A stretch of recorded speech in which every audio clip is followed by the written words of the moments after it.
감사합니다. 항상 하나님 말씀을 가까이 하고 그 말씀을 통해서 영적인 깨달음과 또한 하나님의 거룩한 뜻을 분별하고 알 수 있도록 축복하심을 감사합니다.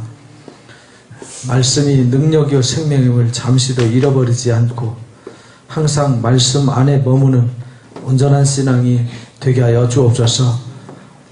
구약의 많은 사람들이 하나님 말씀을 떠나서 고난을 당하고 하나님 말씀을 떠나서 결국은 타락하고 매맞고 징계를 당하는 모습을 저희들에게 보여주셨사오니 저희들은 예비하신 오직 진리의 길로만 걷는 은혜자들이 되게 해 주옵소서.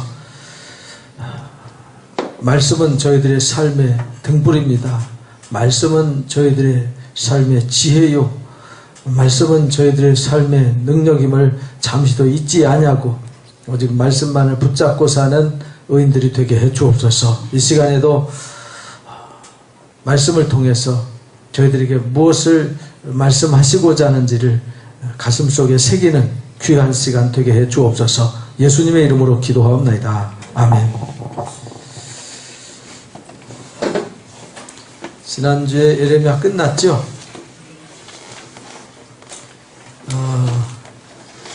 예레미야 바로 직전에 예레미야 애가가 있을 거예요. 애가 잠깐 다루고 넘어가겠습니다.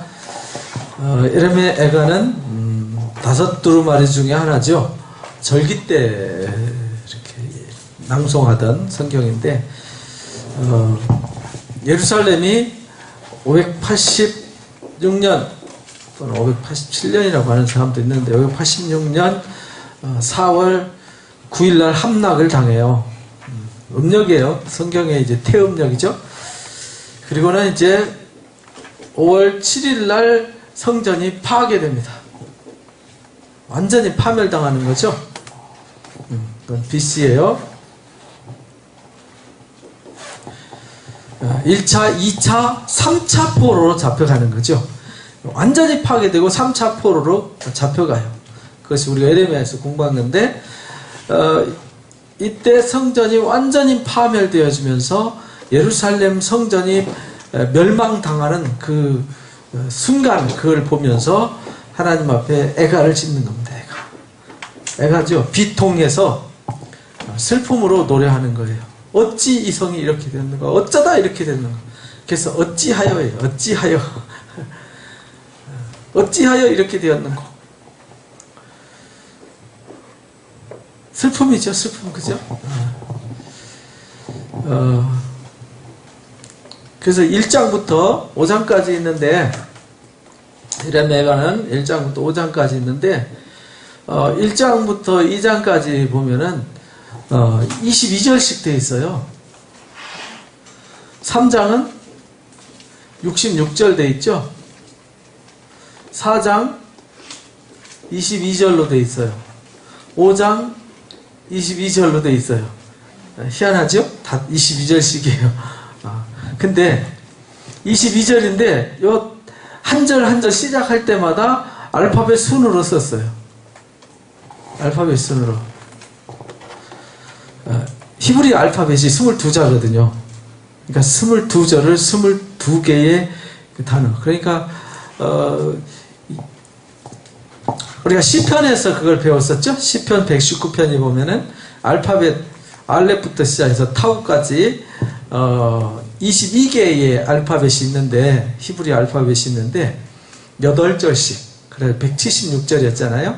그래서 알파벳 순서대로 8절 해가지고 알렙으로 시작해서 이 8절, 베이트로 시작해서 8절, 끼멜로 해서 이렇게 여기는 알렙으로 한 절, 베이트로 2절, 끼멜로, 딸렛, 헵, 와우자인 이렇게 해가지고 쭉 한 절씩 순서대로, 쉽게 말하면 우리나라 말로 말하면, 영어로 말하면 ABCD 순으로 하는 거고요.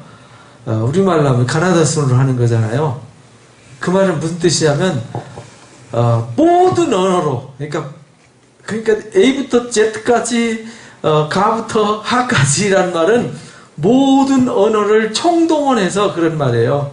모든 언어를 총동원해서 그 슬픔을 비통함을 이제 탄식하는 시예요. 그래서 22절씩.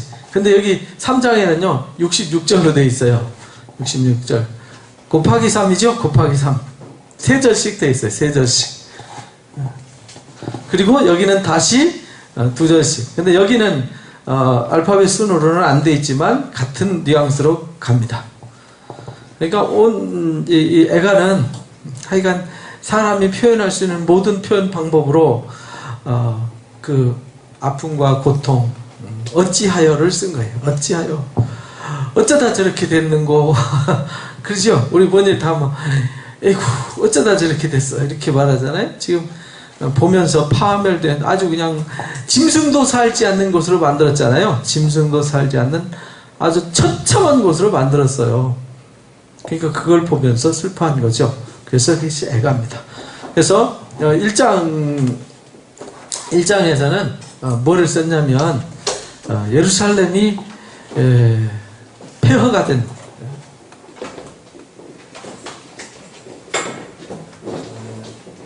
예루살렘 폐허가 된 것을 슬퍼해요. 2장은 하나님이 왜 어찌하여 이렇게 됐느냐 이들의 이제 타락상을 이야기하면서 2장에 하나님의 진노 하나님의 진노에 대해서 써요. 그 다음에 3장에는 하나님의 진노가 임하게 된 이유가 있죠. 진노 플러스 진노하셨는데 돌아보니까 이거 아니었구나. 뭐 하는 거예요? 회개하는 거죠. 그 다음에 소망을 바라는 거죠. 하나님 앞에 소망을 부르짖는 이야기가 나와요.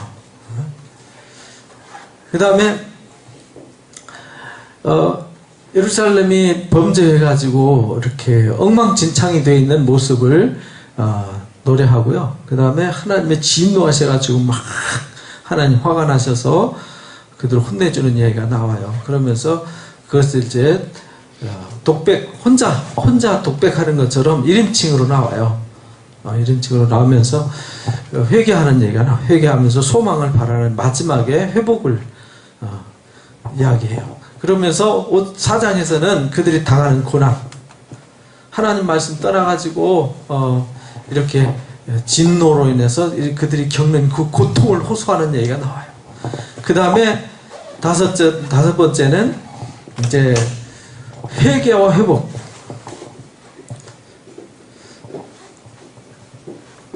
회복으로 끝나는 거죠. 그래서 예루살렘 멸망 기념일에 이 애가를 불러요. 통곡의 벽에서 지금도 가슴을 치면서 아주 보수적이고 전통적인 종교인들은 통곡이 머리다가 박으면서 가슴을 치면서 애가를 낭독해요. 왜냐하면 예루살렘이 2번 무너졌죠. 언제 무너지죠? 바벨론 포로로 잡혀가면서. 또 2번째는 AD 70년에 로마 디도 장군에 의해서 돌 하나 남지 않고 싹 무너져 버리죠. 그리고 남은 게 뭐냐면 지금 성전 축대, 쉽게 말하면 우리 교회로 말하면 여기 운동장 축대 있죠. 그것만 남은 거예요.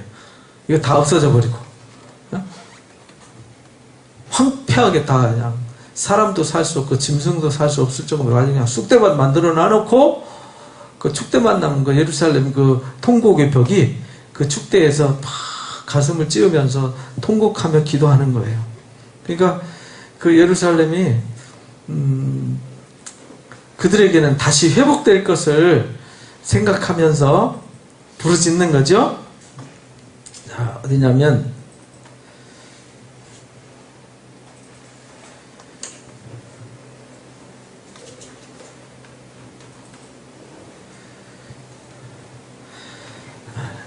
여기입니다. 여기가 통곡의 벽이에요. 이렇게 여기가 성전터거든요. 이렇게 성전터인데 거기 다 폐허가 되고요. 원래는 여기가 산이었는데 시온 산이었는데 모리아산, 시온산. 근데 거기를 헤로드 왕이 다 깎았어요. 서울운동장 그러니까 축구장 12배 크기로요. 이렇게 깎았어요. 그리고 돌 하나 돌이 남지 않고 다 무너뜨렸는데 여기다가 이제 이슬람 사람들이 사원을 세운 거예요. 사원을. 돔을. 여기가 사원이고 여기가 이슬람 사원이고요. 여긴 그냥 황금 돔이라고 그래요. 여기는 사원도 아니에요. 기념으로 돔을 세웠어요. 그리고 여기 요것만 남은 거예요. 여기 서쪽 벽, 서쪽 축대 벽 요거 남은 거예요. 여기를 통곡의 벽이라고 그래요. 여기서 지금 여기 사람 새카맣게 있죠? 여기서 사람들이 통곡하면서 부르짖어 기도하는 겁니다.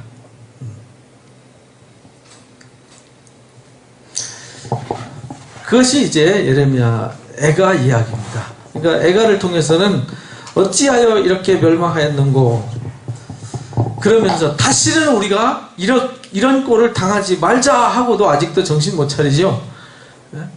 그러니까 우리도요 꼭 아픔을 겪은 다음에 다시는 다음엔 그러지 말자. 그러면서도 이게 인간은요 이상하게 꼭 딴짓해요. 그죠? 그래서 항상 성경이 강조하는 게 뭐냐면 말씀을 회복해라. 말씀으로 뭐 하라는 거예요? 돌아오라는 거예요. 말씀이 없기 때문에 그렇게 된다는 거예요. 그 말은 뭐냐면 하나님의 음성에 귀를 기울이고 하나님의 뜻을 따르지 않기 때문이다. 하나님 말씀으로 돌아오라는 얘기는 하나님의 뜻을 알고 그 뜻 가운데 살아라 이 말이죠. 예수님도 그랬잖아요. 나더러 주여 주여 하는 자가 천국 가는 게 아니다. 하늘에 계신데 아버지의 뜻을 알고 그 뜻대로 뭐 하는 자? 행하는 자 천국 갈 수 있다. 마태복음의 이제 산상설교 결론이잖아요. 그렇죠? 그래서 말씀을 듣고 지키지 않는 자는 모래 위에 집 지은 자와 같다. 그러나 말씀을 듣고 지키 행하는 자는 반석 위에 집을 지은 지혜로운 사람과 같다. 이렇게 말씀하셨어요. 그러니까 우리가 말씀을 듣고 말씀으로 사는 게 그게 인생이에요. 인생길이라는 것은 우리 인생길 가고 있죠. 인생길 간다는 것은 하나님의 말씀의 방법으로 하나님의 말씀에 순종해서 사는 게 바로 정로로 가는 거예요. 정로.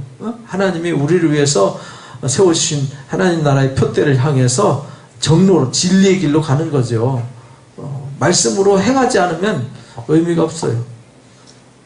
우리가 하나님의 영광을 위한다는 게 뭐냐면 하나님께 영광 돌린다. 어떻게 영광 돌려요?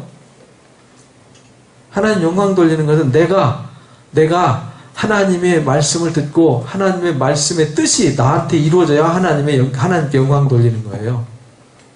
내가 하나님 말씀 듣고 깨닫지도 못하고 변화도 안 되고 내가 하나님 원하는 열매를 안 맺는데 어떻게 하나님께 영광을 돌려요? 그 성경 전체 탈탈 털면요 하나님 영광으로 나타나는 건데 하나님이 이 땅에 오신 목적이 나한테 나타나야 그 목적이 나한테 이루어져야 하나님께 영광이 되는 거예요. 무조건 하나님 앞에 뭐 드려서 뭘 해서가 아니에요. 하나님의 뜻이 이루어져야 돼요. 근데 그 가장 소중한 뜻이 뭐냐면 내가 변화되는 거예요. 부패하는 것이 아니라 변화되어서 새롭게 되어지고 온전케 되는 거예요. 그리스도의 형상으로 세워지는 거죠. 그 다음에 또 다른 사람을 찾아서 그렇게 변화시키는 거예요. 하나님의 자녀로 만드는 일. 그것이 하나님의 영광을 위한 일이에요. 교회가 해야 될 모든 일 중에 가장 중요한 핵심이 그거예요. 그래서 애가를 통해서 왜 그렇게 됐는지 돌아보라는 거죠. 다시는 그렇게 되지 말아라. 그러면서 하나님은 마지막에는 뭘 얘기하냐? 우리가 그 3장 33절에 보면은 그 유명한 말씀이 있죠. 하나님의 본심은 뭐죠? 하나님은 우리를 괴롭게 하려고 우리를 괴롭히는 분이 아니라는 거예요. 주께서 영원토록 버리지 않는다. 자기를 치는 자들이 뺨을 돌되면 치욕으로 배불릴지어다. 그러니까 우리가 잘못했으니까 뭐 해야 돼요? 맞아야죠. 만든 것도 기쁨으로 맞아라는 거죠. 근데 하나님 안 버린대요. 그가 근심하게 하시지만 그의 풍부한 인자하심에 따라서 긍휼히 여길 거다. 주께서 인생으로 고생하게 하시며 근심하게 하는 것은 하나님 뜻이 아니라는 거예요. 그래서 우리가 하나님의 뜻이 무엇인지를 깨닫는 것, 이것이 중요하다. 그 다음에 이제 에스겔로 넘어가겠습니다. 이제 이거는 586년 성전이 멸망할 때 일인데, 에스겔도 똑같이 비슷한 시기예요. 그죠? 같은 예레미야 활동하던 시기에 하는데, 이 사람은 여기 보니까 30째, 30년째죠. 그러니까 에스겔이 30살 되는 해에 이 말이에요. 내가 그발강가에 사로잡혔을 때 하늘문이 열리며 하나님의 모습이 내게 보였다. 여호야킨이 사로잡힌 지 몇 년이요? 5년. 여호야긴이 몇 년도에 잡혀갔죠? 597년에 잡혀갔으니까 그럼 5년 마이너스 하면 592년. 그러니까 2차 포로로 잡혀갈 때 지금 요때가 30세였잖아요. 그러면은 에스겔이 몇 세에 잡혀간 거예요? 25살에 592년이니까 그죠? 요때가 30세죠. 요때가 30세니까 요때는 25살 때, 다니엘은 17살 때죠. 다니엘은 17살 때에 1차 포로로 잡혀갔어요. 605년에 잡혀갔어요. 여기 이제 592년에 사역을 시작해서 언제까지 하냐면 570년까지 사역을 하게 돼요. 그럼 몇 년 한 거죠? 22년. 예레미야는 627년에서 580년까지 48년 했죠.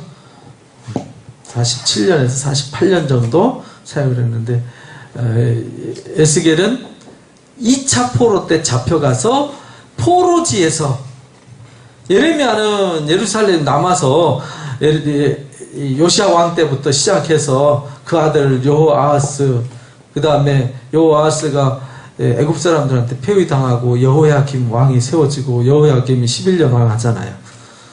그리고 그 왕이 폐위당하고 여호야긴이 왕이 돼서 3개월 만에 또 잡혀가고 시드기야 왕이 되어지고 또 3차 포로로 잡혀가서 막 그달랴 총독이 살해당하고 애굽으로 피난 가는 그 시기까지 예레미야는 생생하게 48년 동안 다 보고 그걸 기록했지만 에스겔은 2차 포로로 잡혀가서 바벨론에서 지금 쓰는 겁니다. 바벨론에서 포로로 잡혀간 상태에서 쓰는 거예요. 그러니까 가 있는 상태에서 하나님께서 가르쳐 주시는데, 예레미야도 제사장 집안 출신이었죠. 아나돗세. 이 사람도 제사장 출신이에요. 사로잡힌 지 5년 그날 초 닷세라 갈대아 땅 그발강가에서 하나님 말씀이, 그발강 이제 유프라테스 강이 있어요. 지도를 볼 것 같으면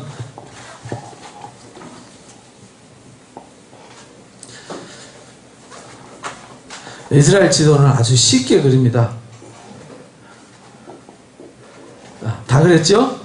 여기다 삼각형 하나 그리고 끝까지 씌우면은 이스라엘 지도입니다. 여기 사해바다고 여기 갈릴리 바다, 여기 요단강입니다. 여기가 지중해 바다예요. 근데 이쪽에 이렇게 된 강이 있어요. 이거를 유프라테스 강, 이 강은 무슨 강? 티그리스 강. 그 강에 이렇게 흐르는 요 강이 있는데 요 강을 그발강이라고 그래요. 발이 그쪽에 달려서 그발인가? 이 그발강, 그발강가에. 그러니까 여기 이제 요 강이 만나서 흘러서 어디로 가냐면 여기가 페르시아만이거든요. 여기가 이제 사우디아라비아죠. 여기가 이제 사막이에요. 사우디 사막. 그리고 이제 여기는 요르단. 여기가 이제 시리아. 여기가 지금 어딜까요? 지금은 이라크. 여기를 이제 메소포타미아 문명이라고 그래요. 유프라테스 강과 티그리스 강과 강 사이에, 메소란 말은 사이라는 말이거든요. 메소포타미아 문명, 강과 강 사이에서 발생한 문명, 이제 메소포타미아 문명, 여기 이제 이집트 문명, 그 중간에 낀 것이 여기 이스라엘이죠. 거기에서 하나님 말씀이 임했어요. 그래서 에스겔은 1장부터 32장까지 예루살렘 멸망 전에는 무슨 얘기 하겠어요? 항상 하나님이 무슨 일을 겪기 전에는 회개하라, 돌아와라, 이렇게 흔들어 깨우는 말씀을 하죠. 회개하라, 돌아와라, 회개하지 않으면 배 맞는다, 그 얘기잖아요. 근데 멸망했어요. 그 다음부터는 33장부터 48장까지는 뭔 얘기 하겠어요? 아, 멸망했으니까, 멸망하고 포로로 잡혀갔으니까 할 얘기 뭐 있겠어요? 뭐 회복시켜준다는 얘기밖에 더 있겠어요? 어? 회개와 회복에 관한 얘기죠. 그냥 회복이 아니죠. 뭐하면? 회개하면 말씀으로 그들이. 그래서 하나님의 뜻은 회복의 목적이 있어요. 그래서 1장부터 32장까지는 이제 멸망 전에, 여기는 멸망 후의 이야기예요. 멸망 후에 회복을 위한 이야기입니다. 그리고 이제 여기서 이제 또 세분화가 돼요. 1장부터 3장까지 보면 에스겔이 어떻게 부르심을 받았는지 하나님이 에스겔을 부르시는 그 부르심의 소명에 관한 얘기예요. 왜 불렀는지, 뭐 때문에 불렀는지. 그 하나님이 환상 중에 나타나시죠? 내생물과 더불어서 막 나타나십니다. 내생물이 막 그 영들이 하나님이 행하는 대로 곧장 행하더라. 그래서 하나님은 한번 뜻 정하면 돌이키지를 않으시죠? 그래서 곧장 행하더라. 이렇게 나와요. 막 하나님 여기 막 번쩍번쩍하게 막 이런 영광 가운데 내생물의 형상이 나타나면서요. 이건 이제 오늘 다 오늘은 강의하는 시간이 아니니까요. 환상 가운데 계시록에 나오는 내생물과 흡사하죠. 그러니까 다니엘서에 나오는 또는 여기 에스겔서에 나오고 이사야서에 나오고 이렇게 그 선지자들 환상 보는 얘기 보면 다 비슷해요. 그죠?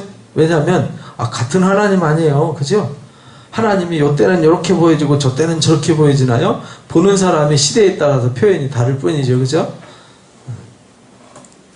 그래서 하나님이 나타나요. 나타나가지고 내생물처럼 내 모양으로 나타나요. 그리고 일제히 그 영이 어떤 쪽으로 가면 하나님이 어떤 쪽으로 가면 하나님의 뜻이 이것이다 라고 가면 그 생물들도 그대로 가되 뭐하지 않아요?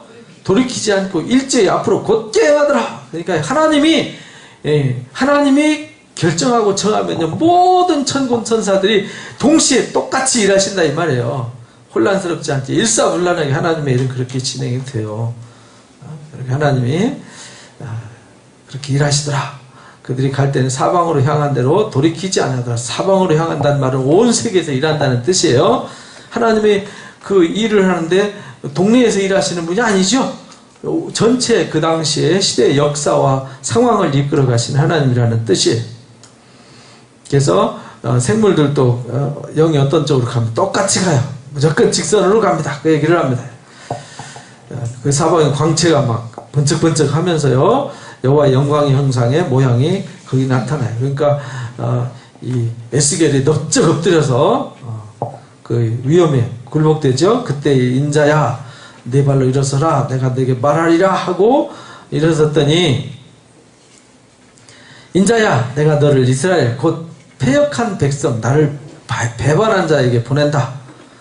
그 조상들이 되게 범죄에 오늘까지 이르렀다. 이 자손들이 아주 얼굴이 뭐하다고요? 뻔뻔하고 마음이 굳은 자다. 내가 너를 그들한테 보낸다. 예레미야도 그랬죠. 예레미야도 내가 너를 보낸다. 그들이 뭐라고 하든 상관하지 마라. 네가 노성벽같이 돼서 그들한테 절대로 당하지 않을 거다. 내가 너를 지킬 거다. 내가 너를 붙들어주고 너로 말미암아 파괴하고 파멸하며 심고 뽑게 하겠다. 막 이렇게 말씀하셨잖아요. 여기도 똑같아요. 너는 그들에게 이르기를 주의 말씀이 이렇다라. 패역한 족속이라 그들이 듣든지 안 듣든지 전하라는 거죠. 인자에 나는 비록 가시와 찔려와 함께 있으며 전갈 가운데 거주할지라도 그들을 뭐하지 말라고요? 두려워하지 말라. 그들을 무서워하지 말라. 그들은 심히 패역한 자다. 그들이 듣든지 아니 듣든지 내 말을 뭐하라고요? 구하라. 그러면서 말씀을 줘요. 그죠? 말씀을 주는데 막 책이 펴지더라. 말씀을 받아먹으니까 이 계시록 10장에 나오는 말씀과 똑같죠? 배에서 쓰게 되더라. 달기가 막 입에는 꿀 같았는데 막 가서 이제 써서 이제 뱉어야 돼요. 가서 막 전해야 돼요. 전하되 언어가 다르거나 말이 어려운 백성한테 보내는 게 아니라는 거예요. 차라리 그들한테 갔으면 그들이 회개했을 텐데 이놈의 백성들 말도 안 듣고 아주 속색해서 회개도 안 한다는 거죠. 그러면서 너는 가서 사명을 다하라. 가서 가령 네가 악인한테 말하기를 너는 꼭 죽으리라 할 때 내가 깨우치지 아니하면 그 악한 길로 떠나서 생명을 구원받자 하지 아니하면 악인은 그 죄악 중에서 죽지만 내가 그 핏값을 내서. 그러니까 우리가요 가서 악한 사람들 흔들어 깨우고 복음을 전하지 않으면, 우리의 사명을 다하지 않으면 그 핏값을 누구한테 찾는다고요? 우리한테 찾겠대요. 무서운 말씀이죠. 만약에 의인이 하나님 말씀 떠나가지고요 악을 행할 때 그거 보고도요, 그래서 야고보 사도는 선을 행할 줄 알고도 행하지 않는 게 뭐라고요? 죄다, 이렇게 말했어요. 우리가 잘못된 거 있으면요 바로 잡아줘야 돼. 일깨워줘야지. 못 본 척하면 안 된다는 거예요. 그러면 그 핏값을 누구한테 찾아요? 우리한테 찾겠다, 이렇게 말씀하세요. 그러니까 우리는 사명이 있어요. 듣든지 안 듣든지 뭐 하라고요? 전해야 될 사명이 있어요. 그래서 담대히 복음을 전하는 거죠. 그렇게 해서 이제 사명을 받는 얘기가 나옵니다. 그래서 에스겔이 그 앞에 납죽 엎드려서 권능에 막 짓눌려 있는 막 그러면서 하나님 말씀 주셔서 전하게 하는 얘기가 나옵니다. 이 사명 얘기예요. 그 다음에 4장부터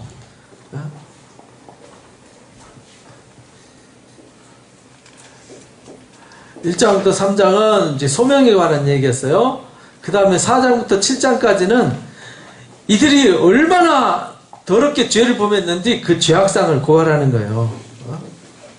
그들의 죄악 현상을 고발하는 거죠. 그래서 우리가 잘 아는 8장부터 11장까지, 그래서 예루살렘을 심판하시죠. 그리고 하나님이 뭐 하세요? 더러워서 떠나버려요. 그러니까 예루살렘을 떠나야 되는 이유를 설명하는 거죠. 그래서 12장에 보면은 막 리아카 끌고 행구 들고요 이사가는 훈련을 하면서 보여주는 얘기가 나옵니다. 12장부터 이제 성경을 펴봅니다.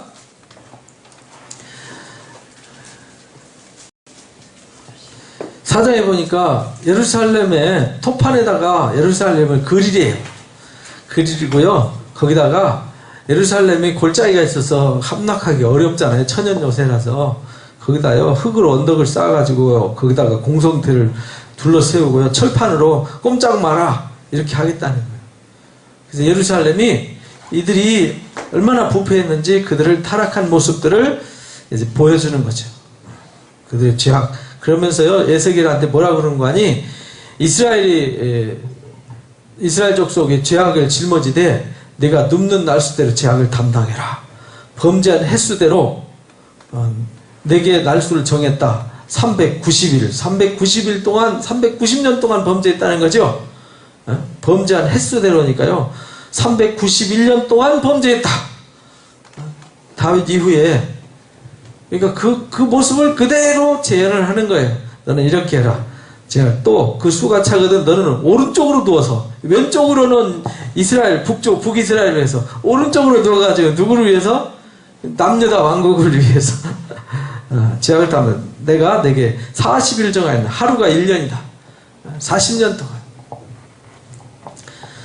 너는 또 내 얼굴을 싸면 예루살렘 쪽으로 향하고 팔을 걷어올리고 예언해라. 내가 너로 줄로 동일이니 내 에워싸는 날 끝까지 이리저리 돌리라. 이러면서요 눕는 날수대로 막 음식을 먹는데요. 음식을 먹는데 음식을 하루에 20세겔씩 때를 따라서 먹고 물도 6분의 1흰씩 되어서 때를 따라서 마시라. 그리고 보리떡을 구워 먹대요. 어디다 구워 먹어요? 똥불에다 구워 먹어라. 이렇게 말해요. 사람 똥불에다가. 그러니까 에스겔이 아니 하나님 해도 너무하지 않습니까? 내가 부정한 일을 저지른 적 없고 내가 부정하게 안 살았는데 그 똥불에다 어떻게 구워 먹습니까? 차라리 솥똥에다 구워 먹게 해주죠. 솥똥에다. 뭐 그 똥이 그 똥 아닌가요? 솥똥에다 구워 먹게 해달라 해가지고요. 내가 가증한 일 한 적이 없는데 쇠똥으로 인분을 대신하기를 허락하노라. 그래서 소똥 대신 사람 똥 대신요 소똥에다 구워 먹으면서 그만큼 이제 고통스럽게 한다는 뜻이에요. 예루살렘이 타락했기 때문에 그만큼 고통이 있을 것이다 라는 것을 여기 이제 가르쳐 주세요. 그 다음에 5장에서는요 우리 잘 아는 이제 머리털을 밀죠. 머리털 삭도 너는 날카로운 칼을 가져다가 삭도로 삼아가지고, 삭도라는 게 머리 깎는 칼을 말하는 거예요. 날카로운 칼 갖다가 머리털과 수염을 깎아서 저울에 달아서 나눠가지고요. 여워 싸는 날이 차거든. 너는 터럭 3분의 1은 성에서 불살르고 3분의 1은 성읍 사방에 칼로 치고 3분의 1은 바람에 날려라, 이렇게 말해요. 이게 뭡니까? 뒤에 설명이 나오죠? 뒤에 설명이 나와요. 그래서 그 중에 터럭 중 조금 내 옷자락에 싸라. 그러니까 그 성 중에 타락해서요, 칼에 죽는 사람, 질병에 죽는 사람, 이렇게 죽고 저렇게 다 죽고 조금 남는 것만 옷자락에 싼다는 거예요. 극히 적은 수가 남는다는 거죠. 극히 그 불 속에서 그 속에서 불이 이스라엘 온 족속에 나오리라. 이것이 곧 예루살렘이다. 내가 이방 가운데서 두어 나라들이 둘러있게 하였거늘, 이방인 가운데 두어서 나라들이 둘러있게 했거늘 그가 내 귀를 거슬려 이방인보다 더 악을 행했기 때문에 하나님이 진노하셔서 심판하신다, 그런 얘기입니다. 전무후무하대요. 전무후무. 그러면서 3분의 1은 뭘로요? 전염병으로. 3분의 1은 뭘로요? 칼로. 3분의 1은 사방에 흩어버리겠다, 이렇게 말해요. 그 말씀대로 이제 하나님이 기근과 재앙으로 칼로 무지막지하게 치는 이야기, 그래서 포로로 끌려가는 이야기를 여기서 예고를 합니다. 그 다음에 6장에 보니까 예루살렘에 예언하기를 뭐라 그러는 거 아니?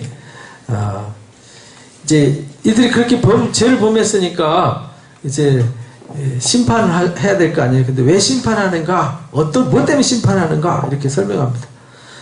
이스라엘 산들아, 여호와의 말씀 들으라. 산과 언덕과 시내와 골짜기를 향하여 이같이 말씀해. 나 여호와 내가 칼을 너희에게 임하게 해서 너희 산당을 멸하리라. 그러니까 이들이 무슨 죄를 범했다는 거예요? 우상. 너희가 우상 앞에서 엎드려지게 할 거다. 너희가 그놈 우상 때문에 이렇게 됐다, 이 말이죠. 우상 앞에서 두어서, 그 시체를 두어서 너희 해골을 너희 제단 사방에 흩을 거다. 우상 숭배에 대한 이야기가 전부 다 우상 얘기죠. 그래서 막 그 죽임당한 시체들이 우상 사이의 제단, 우상 때문에 우상을 의지하는데 그 우상과 함께 하나님이 가만 안 놔두겠다는 거죠. 그 얘기가 지금 이제 6장에 나와 있습니다. 7장 보니까 이제 큰일 났다, 이스라엘. 그죠? 끝이다, 끝났다, 비상한 재앙이로다. 막, 이제, 에스겔 불러가지고요, 이스라엘 죄악 때문에, 그 우상 숭배 때문에 그들이 예루살렘 박석에다 그리고, 머리털 밀어가지고 3분의 1은, 칼로 치고 3분의 1은, 불로 태우고 3분의 1을 흩어버리고 막 이렇게 하잖아요? 그러면서 그런 죄악을 낱낱이 고발하면서 그들이 왜 그렇게 됐느냐? 우상 숭배 때문에 그렇다. 그래서 이들이 끝났다, 비상한 재앙이로다 하면서 막 통곡하는 얘기가 나와요. 그죠? 재앙이로다, 비상한 재앙이로다 하면서 끝이다, 끝났다. 아직 끝났다는 거예요. 다 끝났다는 거예요. 이제 다 끝나버렸어요. 그것을 환란을 막 난리 소문이 납니다. 그래서 이 에스겔이 이제 죄악상을 고발하고요. 이제 8장부터 아니 하나님 이제 보여달라는 거예요. 이거 진짜 하나님의 성전인데 그렇게 해도 됩니까? 이 말이잖아요. 내리기로 내가 보니 불같은 형상이더라. 거기 하나님이 임하셨어요. 그가 손 같은 것을 펴서 내 머리털 한 모습을 잡고 주의 영이 나를 들어서 천지 사이로 들어올리라. 그러니까요, 머리채를 딱 잡아요. 너 와봐! 이래가지고 가서 어디로 끌고 가냐면 그 말 가까이서 어디로 가요 이제? 예루살렘으로 데리고 가요. 예루살렘으로 이끌어 예루살렘으로 가서 안뜰에 들어가는 북향한 문에 이르니 거기에는 질투의 우상, 곧 질투를 일어나게 하는 우상의 자리가 있더라. 북향한 문에, 성전 문에 우상이 있어요. 이스라엘 하나님의 영광이 거기 있는데 내가 들에서 본 모습과 똑같더라. 그러니까 1장에 처음에 하나님의 나타났던 그 내생물과 함께 활동하는 하나님의 형상을 봤어요. 똑같더라. 그가 내게 이르되 인자야 너는 눈을 들어서 북쪽 바라보라 하기로 내가 봤더니 제단어기 북쪽에 그 질투하는 우상이 있더라.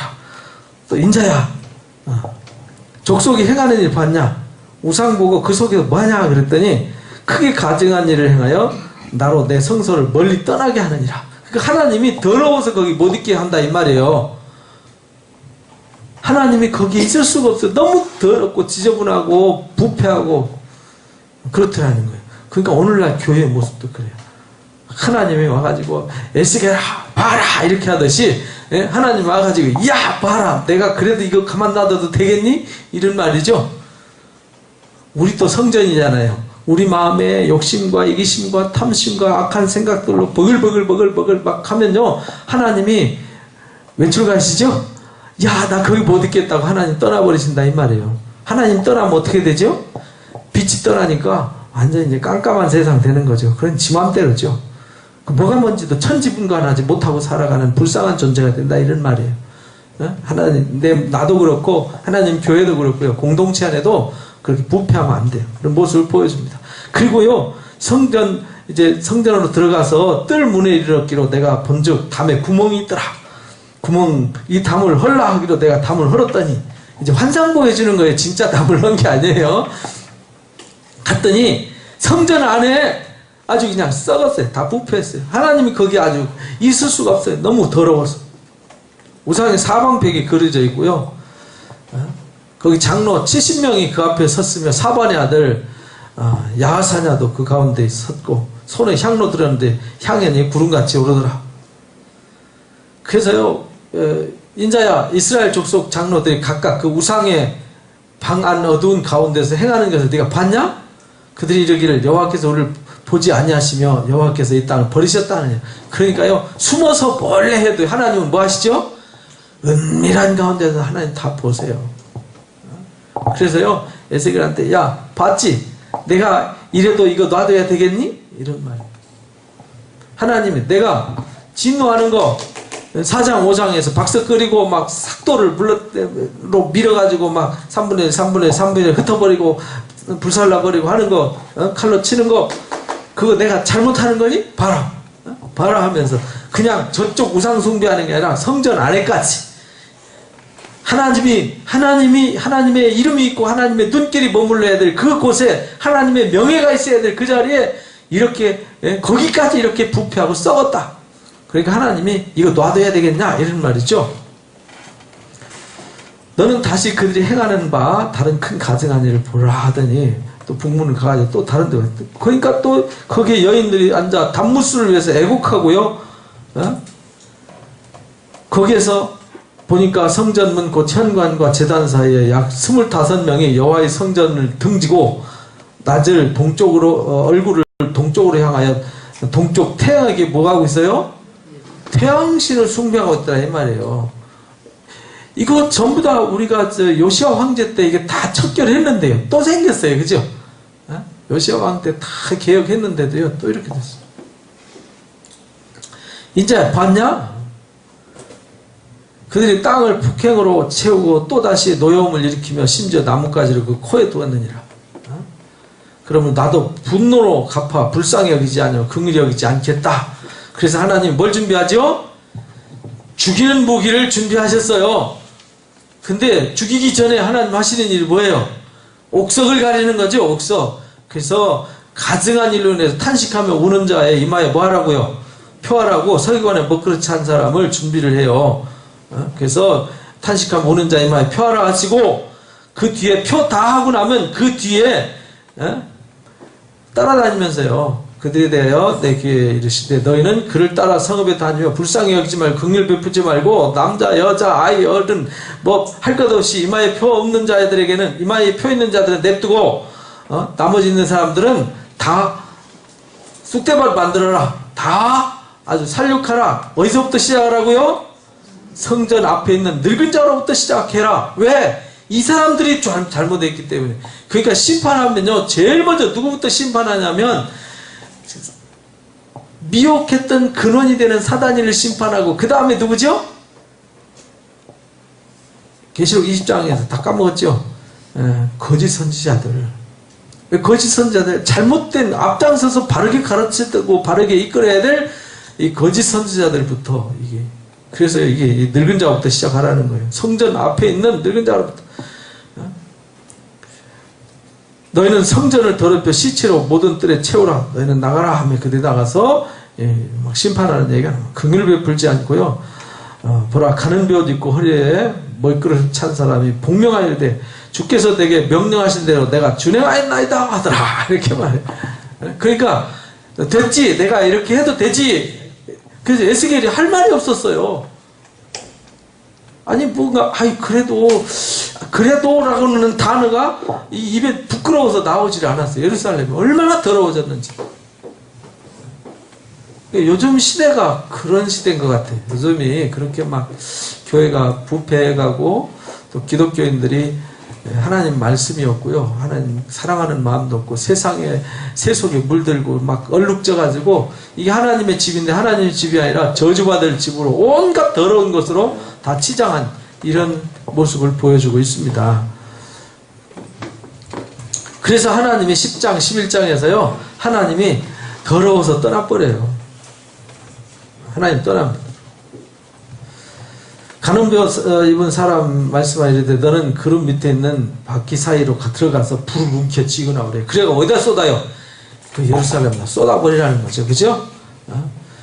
구름이 성전에 가득하며 여호와의 영원한 광채의 뜰이 가득하였고 하나님 음성이 들립니다. 거기 받아 갖고 나오는데 거기에 밖에 눈이 가득하더라. 다 보고 있다는 거예요. 그래서 계시록에도 보면은 날개 안팎으로 뭐가 있어요? 눈이 가득하더라 이렇게 말하죠. 여기 이제 그발강가에서 봤던 그 내생물의 모습, 그룹의 내 모습을 보여줍니다.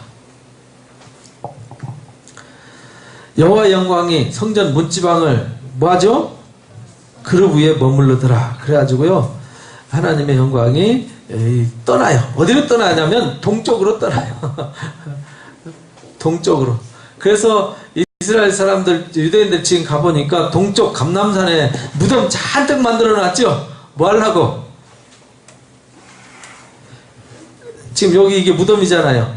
여기 이게 다 무덤이에요. 석관묘. 새카맣죠? 새카만 게 아니라 하얗네. 이게 다 무덤입니다. 하얗게 무덤만. 왜냐하면 하나님이 동쪽으로 나가셨으니까 올 때 어디로 올까요? 감람산 거쳐서 통곡의 벽에 임할 거라고 생각을 해요. 유대인들은. 그래서 통곡의 벽에서 기도하고 지금 죽으면 여기로 가려고 그러는 거예요. 그래서 11장에 이제 성전을 떠나는 얘기가 나옵니다. 하나님 심판하시고요. 여호와께서 멀리 떠나라. 이 땅은 우리가 주어 기업으로 되게 하신 것이라 하였더니 그런데는 여호와께서 되게 그들을 멀리 이방 가운데 쫓아내서 그래서 결국은 이방이 포로로 잡혀가죠. 거기서 하나님이 다시 돌아오게 해요. 그래서 여호와의 영광이 성읍 가운데서부터 올라 성읍 동쪽 산에 머물렀더라. 감람산에 머물렀다는 얘기예요. 주의 영이 나를 들어 여호와의 영의 환상 중에 데리고 갈대에 있는 사로잡힌 자 중에 이르렀더니 내가 본 환상이 나를 떠나 올라갔더라. 내가 사로잡힌 자에게 여호와께서 내게 보이신 모든 일을 말하니라. 포로로 잡혀온 사람들한테 그 이야기를 다 뭐 했다고요? 전해줬더라. 왜? 안 전해주면 그 책임이 본인한테 있으니까. 처음에 부를 때 그랬잖아요. 내가 명하는 거 가서 다 전해줘라. 안 전해주면 네가 책임 있다. 이렇게 말했잖아요. 그래서 이제 12장부터 이제 이사를 가요. 이사. 너는 포로 행장을 꾸미고 낮에는 그들의 목전에 끌려가라. 이렇게 말합니다. 이삿짐 싸라는 것이요. 포로 행장을 밖에 내놓기를 끌려가는 포로 행장 같이. 그러니까 포로가 끌려갈 때 이게 보따리 싸들고 가던 모습을 보여주는 거예요. 그건 그대로 할 거다. 그렇게 말하죠. 그래서 이제 24장까지 24장에 이제 하나님의 심판이 임하죠. 24장. 이제 그들이 이렇게 됐으니까 하나님 영광이 떠나고요. 성전이 이제 파멸되어지고 이들이 이제 포로로 잡혀갈 것을 이제 예고를 합니다. 그래서 12장에 에스겔한테 이사가는 모습을 보여줘요. 그래서 사람들 너희가 이렇게 될 거다. 이렇게 끌려갈 거다. 너희 목전에 성벽을 뚫고 그리로 따라 옮기되 캄캄할 때 그들의 목전에서 어깨에 메고 나가며 얼굴을 가리고 땅을 포지고 할지다. 이는 내가 너를 서 이스라엘 족속에게 징조가 되게 한다. 그렇게 처참하게 끌려가게 될 거다라는 것을 보여주셨어요. 그래서 13장에 이제 거짓 선지자 얘기가 나오죠. 인자야 너는 이스라엘에 예언하는 선지자들의 경고해라. 자기 마음대로 예언하는 자들 너희는 여호와의 말씀을 들어라. 예레미야서 23장에도 똑같이 말씀하셨죠. 그러니까 결국은 거짓 선지자들 말 듣지 말라는 거죠. 그들은 하는 말을 하나님 말씀하시지 않는데 지 마음대로 말했다는 거예요. 그렇죠? 그런 자에겐 화가 있다.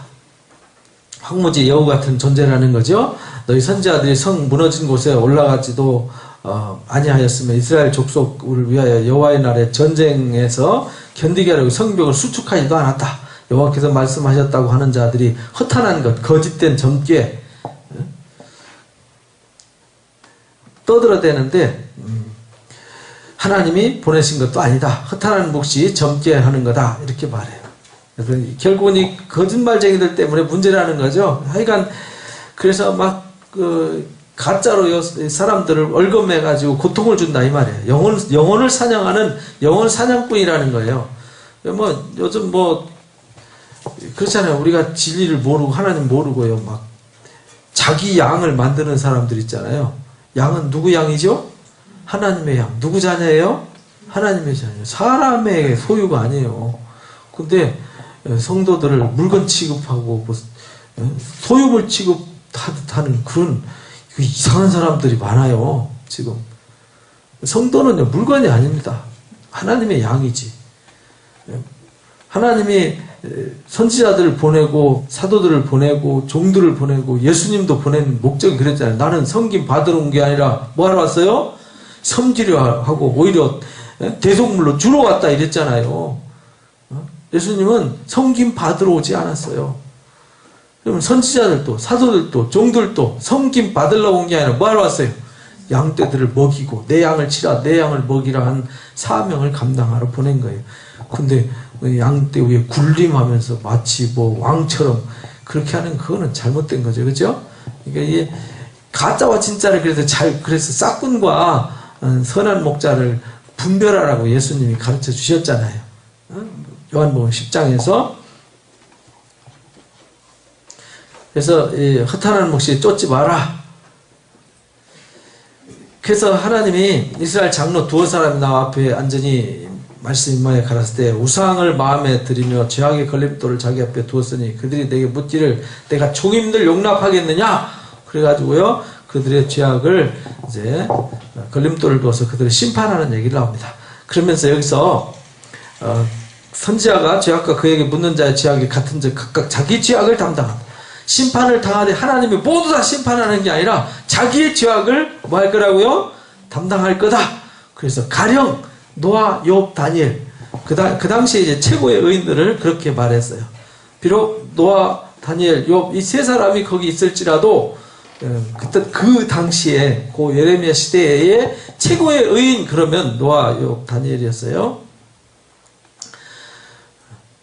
그들은 자기 공의로 자기 생명만 건질 거다. 가령 사나운 짐승이 그 땅에 다니게 하여 그 땅을 황폐하게 하여 그 사람이 그 짐승 때문에 능히 다니지 못하게 한다 하자. 비록 세 사람이 거기 있을지라도 맹세한다. 그들도 자녀는 건지지 못하고 자기만 건지겠고 그 땅은 황폐하리라. 그 말은 의인들은 살고 불의한 사람은 자식일지라도 아버지일지라도 상관하지 않는다는 거예요. 하나님의 심판은 하나님의 말씀을 듣지 않고 불의를 행하고 불순종하는 자들에게는 무지막지하게 임할 거다 이렇게 말해요. 가령 내 칼이 그 땅에 임한다 하자. 비록 세 사람이 거기 있을지라도 맹세한다. 그들도 자녀는 건지지 못하고 자기만 건진다. 그 말은 하나님의 의를 쫓는 자들만 구원받게 된다라는 얘기를 아주 강력하게 여기서 얘기해요. 노아, 욥, 다니엘이 거기만 셋이 있을지라도 나의 삶을 두고 맹세한다. 그들도 자녀는 건지지 못하고 공의로 자기 생명만 건지게 된다. 이렇게 말씀하세요. 그러면서 여기 15장 보니까 포도나무, 나무 비유가 나와요. 나무 비유가 나오는데, 포도나무는 뭐에다 써먹나요?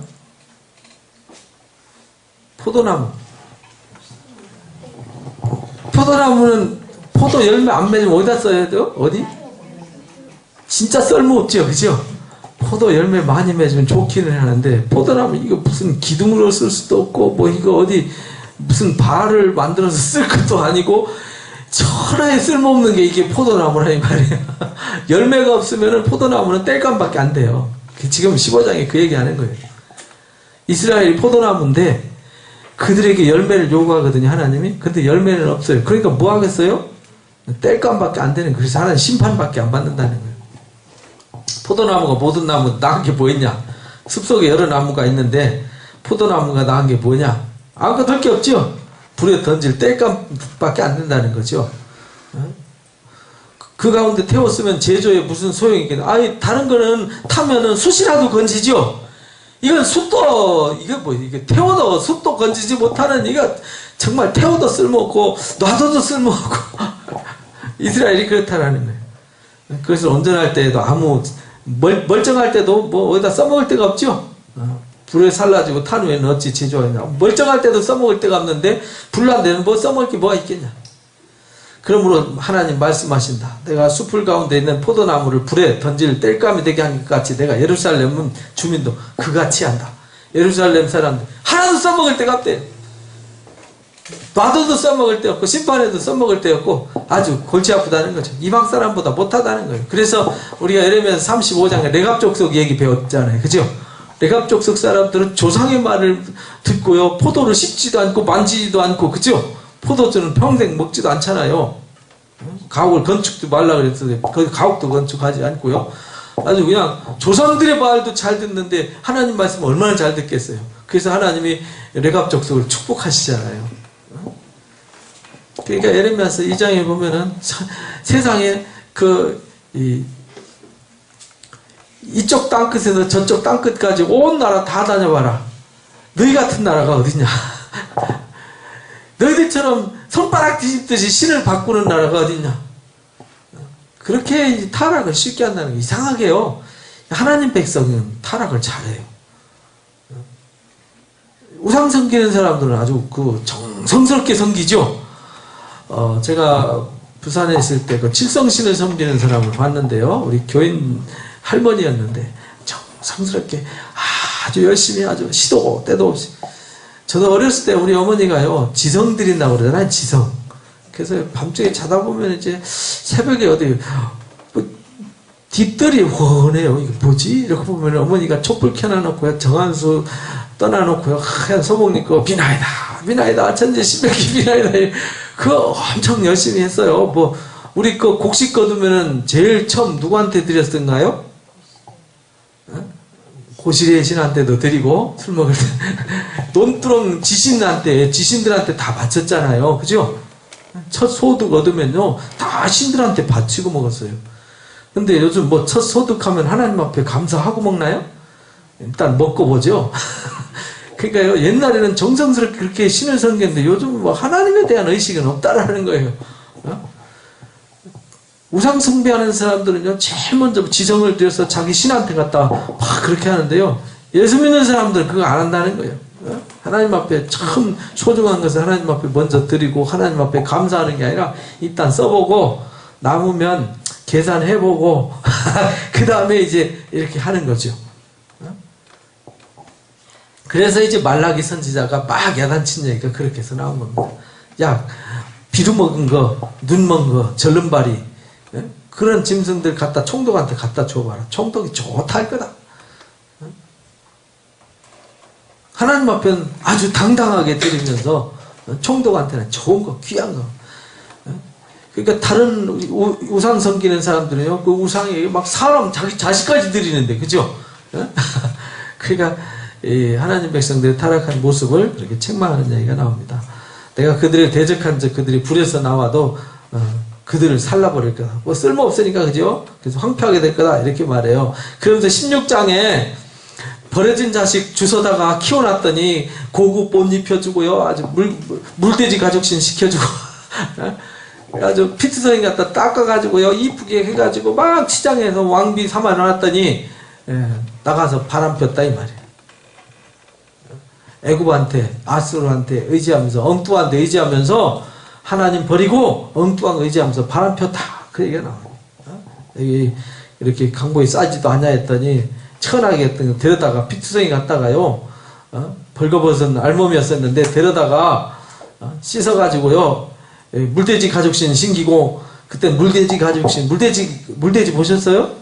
물돼지가 어떤 돼지인지 저도 잘 모르겠어요. 한번 보고 싶어요. 물돼지 가죽신 한번 신어봐야 되겠어요. 그때는 그 신발이 되게 좋았나봐요. 요즘은 나이키가 좋은데 요즘은 뭐 무슨 아디다스가 좋고 그러죠. 근데 물돼지 가죽신 가는 배로 두르고 못이 입히고요. 온갖 폐물 치장 코골이 옛날에 코골이를 많이 걸었어요. 코골이 귀걸이 왕관 다 씌워가지고 은금으로 장식해가지고 화려하게 해줬더니 그렇게 하나님이 해줬더니 하나님 배신하고 가서요 우상한테 가가지고 네가 나한테 이렇게 했다. 이 배신 때려도 유분수가 있죠, 그죠? 하나님이 우리를 축복하셨죠. 우리에게 풍요로움을 주셨고 태평을 주셨고 우리에게 이런 좋은 환경을 주셨는데 하나님이 복 주셔서 우리가 풍요롭게 사는데요. 하나님 배신하고 하나님 축복해 주셨더니 딴 데 가갖고 딴짓한다 이 말이에요. 하나님 앞에 감사하긴커녕 술집에 갖다 돈 주고 엉뚱한 데 명품에다 갖다 돈 바르고 엉뚱한 데 갖다 퍼 바르고 교회하고는 1,000원짜리 꾸기꾸기 해갖고 그냥 헌금이라고 쩔렁해서 넣고 이렇게 한다는 거죠. 그거는 이제 말이 안 된다 그런 얘기를 하는 거예요. 그러니까 전에 제가 부산에 있을 때 어떤 분이 헌금을 하는데 대리미질을 하더라고요. 대리미질. 토요일 날 되면 장사하시는 분인데 대리미로요 돈을 다 데려요. 빳빳하게 아주 정성스럽게 좋은 돈으로 데려가지고 봉투에다 탁 담아가지고 감사 제목 탁 써가지고 제가 감동받았어요. 저는 돈 데려본 적 없거든요. 그 데리면서 하나님 감사합니다. 이 시장에서 번 돈이시면 얼마나 멋있습니까, 그죠? 그런 마음으로 준비돼서 헌금을 해야 헌금이지. 주일날 가만있어 헌금하는 시간인가? 헌금. 그래가지고 뭐 주머니에서 띠적띠적 해가지고 뭐 1,000원짜리 꾸기꾸기 해갖고 남들 안 내면 좀 창피한 것 같으니까 막 이렇게 손 한번 넣었다 빼고 막 이렇게 하면 이거 곤란하다는 거죠. 그래서 그렇게 했더니 화려함과 내 명성을 믿고 행음하되 지나가는 사람들한테 지나갈 때 모든 자와 더불어 음란을 많이 행함으로 내 몸이 그들의 것이 되었도다. 음행을 하는데요 전무후무하대요. 전무후무. 은금장식 너를 위하여 남자 우상을 만들어 행음하고 그 옷을 그 우상에게 입히고 모든 거 거기다 다 때려 붓는 거죠.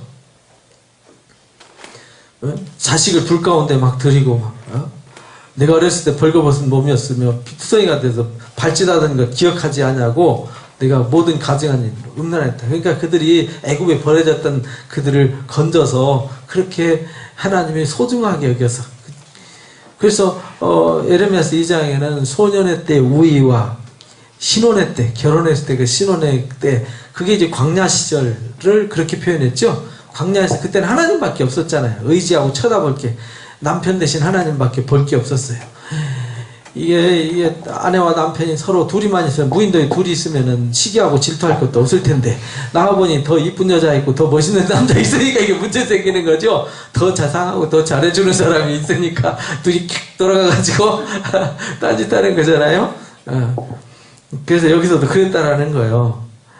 하되 이게 대놔놓고 막 길거리 앉아서 하되 부끄러운 짓 했으면요 그 음욕이 차지하냐므로 아수르 사람과 행음하고 그들과 행음하고도 아직도 부족해가지고요 갈대아 땅에까지 심히 행음하되 아직도 족한 줄 모른다. 그래서 하나님이 아주 이 더러운 모습 우상에게 타락한 모습들 그래서 하나님이 이렇게 악한 모습들을 고발하는 얘기가 나옵니다. 그러면서 수수께끼를 내요. 수수께끼를 내주는데요. 어떤 수수께끼냐면 독수리가 있어요. 독수리. 독수리가 두 개가 나와요. 큰 독수리가 나오는데 하나님이 거기 독수리 날개 크고 깃털이 숱한 큰 독수리가 레바논에 이르러 백향목 높은 가지를 꺾되 그 연한 가지를 꺾어 가지고 장사하는 땅에 이르러 상인들의 성읍에 두고 종자를 꺾고 옥토에 심되 수양버들 가지처럼 물가에 심었더라. 독수리가 와가지고요 꺾어가지고 나무를 물가에 심었어요. 그럼 어떨까요? 잘 자라겠죠? 그러니까 이게 누구를 상징하냐면 뒤에 이제 또 설명이 나와요. 바벨론, 느부갓네살 바벨론을 통해서요 그들을 잡아다가 갈 때 오히려 하나님이 바벨론으로 끌어갈 때는 그들을 괴롭게 하려고 끌고 간 게 아니라 뭐 하려고 끌고 갔어요? 그들을 더 새롭게 하고 유익하게 하려고 끌고 갔다는 거예요. 그래서 우리가 예레미야서 29장에서 공부했죠. 내가 너희를 바벨론 땅에 가서 70년 동안 꼼짝 말고 있으라고 한 것은 너희를 위해서 그런 거다. 내가 너희를 향한 생각을 잘 안다. 너희 장래에 너희에게 소망을 주기 위한 거다. 너에게 평안을 주고 소망을 주려고 그렇게 포로를 끌고 간 거다. 그러니까 하나님은 우리한테요 뭘 하든지 고난 가운데 끌고 가는 것도요 불목 가운데 끌고 가는 것도 누구를 위한 거예요? 우리를 위한 거라는 거예요. 왜냐하면 내가 딴 것에 취해가지고 딴 것에 매여가지고 딴 우상에 매여가지고 내가 뭔지도 모르고 자신도 모르게 뭐에 매여서 끌려가서 종노릇하고 있는데 하나님 몽둥이 들어서 그냥 이놈아 정신 차려 하고 탁 때리면 어이쿠야 이래가지고 아이고 내가 엉뚱한 데 홀려가지고 큰일 날 뻔했네 이래가지고요 돌아서서 오잖아요 회개하고 그죠? 그러니까 하나님이 그것도 유익한 뭐든지 하나님은 우리의 유익을 위해서 일하시는 분이지 우리를 괴롭게 하기 위해서 일하시는 분이 아니라니까요. 아까 예레미야서 3장 33절 말씀 봤죠. 하나님은 우리를 고생하고 근심하게 하는 것이 하나님의 뜻이 아니라니까요. 우리의 유익을 위해서 일하세요.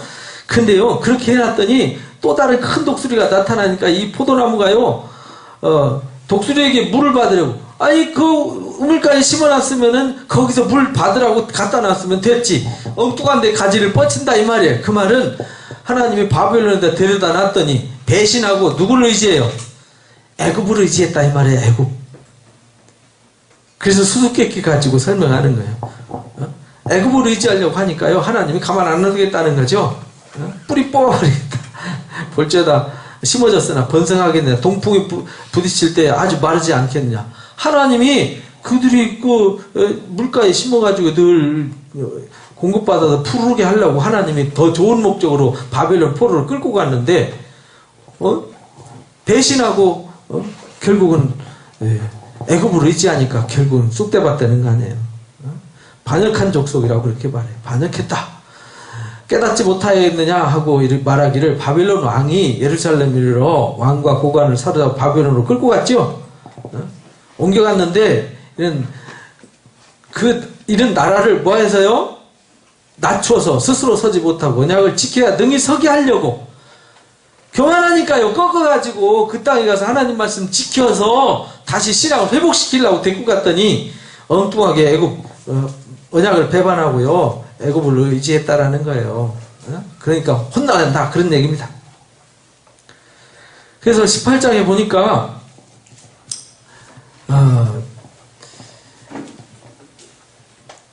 아버지가 죄 지으면 그러니까 여기 이제 하나님의 본심은 죄인일지라도 악인일지라도 죽는 것을 기뻐하지 않는다. 그러니까 하나님이 바벨론 포로를 끌고 간 목적이 뭐예요? 그들을 살리려고 더 유익하려고 끌고 갔는데 사람은 당장 자기 눈앞에 보여지는 것만 생각해요. 그렇죠? 콧등만 생각한다 이 말이에요. 발등만 생각하고 인간은 무지하다는 거예요. 그래서 하나님의 본심은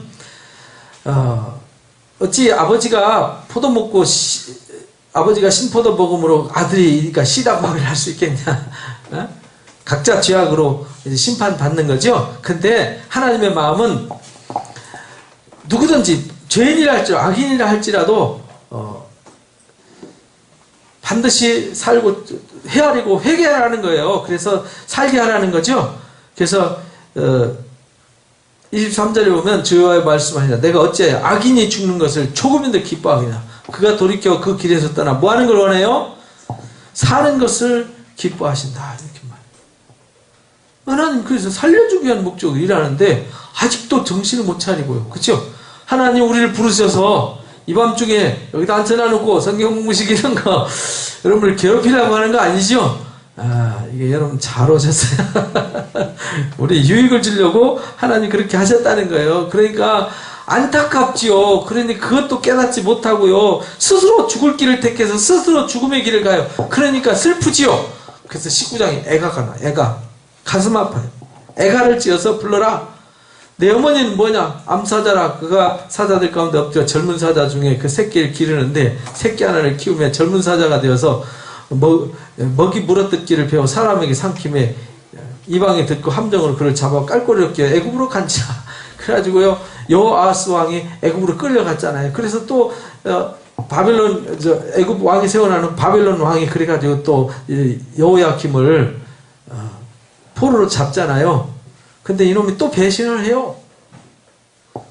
아니 키워나누면 이게 참 하나님 말씀을 선지자들의 말에 하나님의 말씀에 귀를 기울여야 되는데 이 사람이 좌우 눈치 보다가 사울 왕이 눈치 보다가 사고 쳤죠. 그러니까 우리는요 이 눈치 저 눈치 볼 거 없다니까요. 누구 눈치 봐야 돼요? 하나님 말씀이 뭐라고 했나 그게 중요한 거지. 사람은 별거 아니에요. 왜 사람을 두려워합니까? 사람이나 상황이나 일은 두려워할 거 없어요. 하나님 믿으면요 하나님께서 선한 길로 이끌어 주시도록 돼 있어요. 우리가 안 믿으니까 내 뜻대로 고집대로 하니까 딴 길로 가는 거죠. 그 얘기를 여기서 애가를 불러서요 분노증에 뽑혀서 땅에 던짐을 당한다는 거예요. 열매는 동평에 마르고 각기는 꺾이다. 이제 광야 메마르고 가문 땅에 심어진 바 될 거다. 이것이 애가라. 후에도 애가가 되리라. 그러니까 하나님의 말씀을 떠나서 하나님이 죽는 것을 죽는 자의 죽는 것도 악한 자가 죽는 것도 하나님 기뻐하시지 않는다니까요. 그래서 하나님 어떻게든지 악한 자라도 타락한 자라도 회개시켜서 살리려고 하나님 막 애간장 녹으면서 눈물로 일하시잖아요. 예레미야 애가 보면은 거기에 눈물 이야기가 많이 나와요. 눈물 이야기가. 눈물이 끝이지 않아요. 그래서 눈물의 선지자였죠. 그러니까 하나님 예레미야의 눈물은 누구 눈물이에요? 하나님의 눈물이라니까요. 그래서 이제 애가를 지어가지고 막 안타까운 이제 하소연을 하는 거예요. 그래서 그들이 이제 하나님의 뜻을 깨닫지 못하죠. 그래서 안타까워요. 이스라엘 장로들이 말하리라 주 여호와께서 이렇게 말씀하셨다. 너희가 내게 물으려고 왔느냐? 내가 나의 목숨을 걸고 맹세한다. 너희가 내게 묻기를 내가 용납하지 아니하리라. 주 여호와의 말씀이라. 묻는 것도 용납하지 않기 때문에 왜? 회개를 안 하고 회개도 안 하고요. 어떻게 되겠습니까? 생각해 보세요. 죄나 시컷 짓고 악한 사람 와가지고 하나님이 내일 우리 심판하겠습니까? 안 하겠습니까? 그럼 뭐라고 하겠어요? 교회 와서 기도했으니까 심판 안 할 거야. 이렇게 말합니까? 회개하라. 회개하지 않으면 심판이 있다. 이렇게 말하는 거 아니에요. 그죠? 그 얘기를 하는 거예요. 인자야, 내가 그들을 심판하려냐? 내가 그들을 심판하려냐? 너는 그들에게 그들의 조상들이 가증한 일을 알게 하여 이르라. 조상들이 애굽의 집이 애굽 땅에서 나오면서부터 얼마나 죄를 범했는지 다 알잖아요. 그죠? 젖과 꿀 이른 땅 줬는데 거기서 타락해가지고 관역해서 우상 숭배하고요. 그죠? 타락해서 범죄한 그 모습들을 다 여기 그냥 고발하는 얘기예요. 그래서 그들이 하나님 말씀 떠나서 내가 애굽 땅에서 광야에 너희 조상들을 심판한 것 같이 너희도 뭐 한다고요? 심판할 거다. 이렇게 말씀하십니다. 주의 말씀이다. 이스라엘 온 족속이 그 땅에서 내 거룩한 산, 곧 이스라엘 높은 산에서 다 나를 섬기리니 그러나 결국은 뭐 한다는 거예요? 하나님의 뜻은 그들을 심판하지만 심판이 주 목적이 아니다. 그들을 뭐 하게 한다고요? 회개시키게 하는 것이 주의 목적이다 라고 가르쳐요. 그래서 하나님의 칼이 예비되어 있음을 여기 말씀하시죠. 너는 예루살렘을 향하여 성소를 향하여 소리내어 땅에게 예언하라. 이스라엘 땅에 이르기를 여호와의 말씀에 내가 너를 대적하여 내 칼을 칼집에서 빼어 의인과 악인을 네게서 끊으리라. 남쪽과 북쪽 다 친다는 거죠. 남에서 북까지 치리니 모든 육체는 나 여호와가 내 칼을 칼집에서 빼는 줄 알지어다. 칼이 다시 꼽히지 아니하리라. 하나님 진노하셔서 진노를 거두시지 않는다. 그래서 앞에서 내 생물들이 하나님의 영이 곧장 행하니까 생물도 곧장 행하더라 이렇게 나왔잖아요. 그 하나님이 한번 회개하지 않으면 그렇잖아요. 회개하지 않으면 너희가 돌이키지 않으면 내가 너희를 돌이키려고 일하는데 돌이키지 않으면 반드시 심판받고 이 칼에 고통을 겪을 것이다. 이렇게 이제 외치는 말씀이에요. 이것이 21장 말씀입니다. 그래서 22장에 예루살렘이 그래서 이제 벌받게 된다 이렇게 말해요. 인자야 내가 심판하려냐 이 피 흘린 성읍을 심판하려냐 그리하려거든 자기 모든 가증한 일을 그들이 알게 하라. 심판하려면 왜 심판하는지 이유를 가르쳐줘야 되잖아요. 그죠? 너는 말하라. 하나님이 자기 가운데에 피를 흘려 벌받을 때가 이르게 하며 우상을 만들어 스스로 더럽히는 성악. 그러니까요, 스스로 피 흘린다. 그 말은 뭐냐면 하나님의 뜻을 거스려서 자기 고집과 자기 욕심과 자기 뜻대로 사는 것을 말하는 거예요. 그러니까 막 이웃을 사랑하고 섬기는 것이 아니라 서로 아기다툼하면서 막 남을 괴롭히고 고통스럽게 하는 걸 피 흘린다. 이렇게 말했어요. 그리고 또 우상을 만들어서 섬겼다. 우상도 왜 섬겼냐? 자기를 위해서 섬긴 거예요. 자기 이익과 목적을 위해서. 하나님도 그래서 자기 이익과 목적을 위해서 이용해 먹잖아요. 그죠? 내가 흘린 피로 말미암아 죄가 있고 내가 만든 우상으로 말미암아 스스로 더럽혀졌다. 그러니까 우리도요. 교회 안에서 막 아기다툼하면서 에베소 교회처럼 열심은 있지만 사람에게 상처 주고요. 나 이롭겠다고 남에게 아픔 주는 거 그것이 피 흘리는 거예요. 야고보 요한 사도는 그랬잖아요. 우리 형제를 미워하는 것이 살인하는 거다. 이렇게까지 표현했어요. 그죠? 그래서 우리가 사랑함으로 사망에서 생명으로 옮겨야지 우리가 형제를 살인하는 자가 되면 안 된다. 이렇게 가르쳤어요. 그래서 하나님이 조롱거리가 되게 하겠다. 다들 조롱하게 될 거다라는 거기에 피 흘리려 이간을 붙이는 자도 있으며 내 가운데 산에 재물을 먹는 자도 있고 내 가운데 음행하는 자도 있고 막 이런 더러운 모습들을 쫙 설명하는 거예요. 그들이 그래서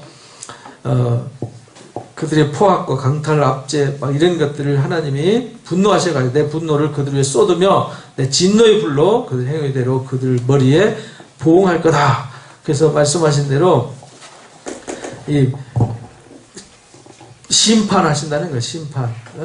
12장에서 24장까지요. 그래서 23장에도요. 그러니까 여기 두 사람 여자 이름이죠.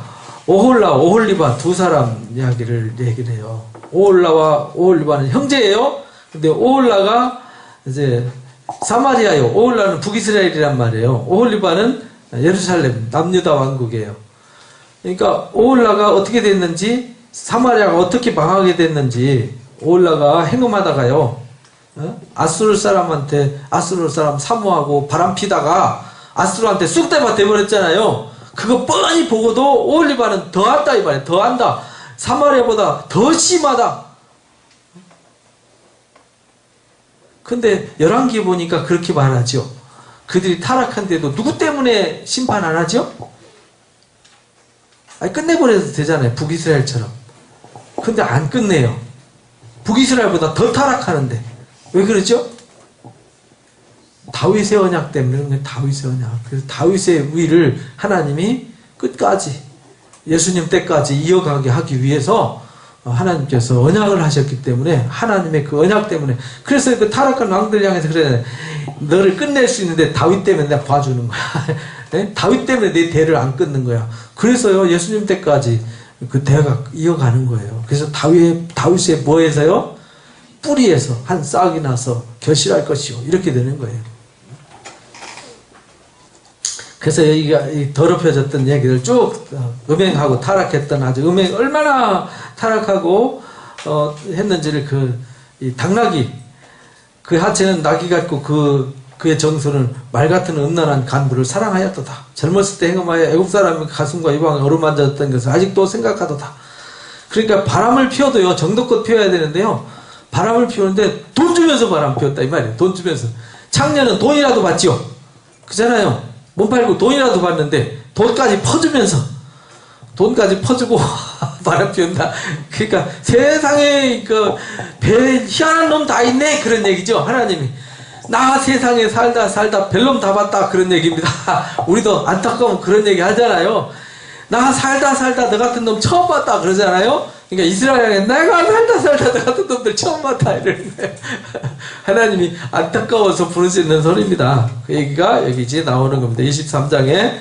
그래서 24장에 9째 해 10째 달 10째 날에 하나님 말씀 9째 해니까 이제 2년 남았죠? 그죠? 2년 남았어요. 11째 해에 이제 바벨론 포로로 잡혀가니까 인자야 너는 오늘의 이름을 기록하라. 바벨론 왕이 오늘 예루살렘 가까이 왔느니라. 예루살렘 이제 포위하러 오는 거예요. 예레미야가 봤던 끓는 가마솥이 이렇게 막 기울어지기 시작하죠. 이제 진짜 완전 쏟아붓는 거예요. 이 반역한 족속의 비유를 뭐라고 비유 드렸냐면요. 솥을 걸어요. 솥을 걸어놔 놓고요. 가마솥 하나 걸어놔 놓고요. 물을 붓고 양떼에서 한 마리를 골라 각을 뜨고 넓적다리와 어깨 고기 모든 좋은 덩이를 넣어요. 그 뼈를 그 위에 가마솥에 나무를 쌓아놓고 쌈때 가마솥에 뼈가 어떻게 하도록? 무르도록 쌓아라. 그러므로 이같이 말씀하시니라.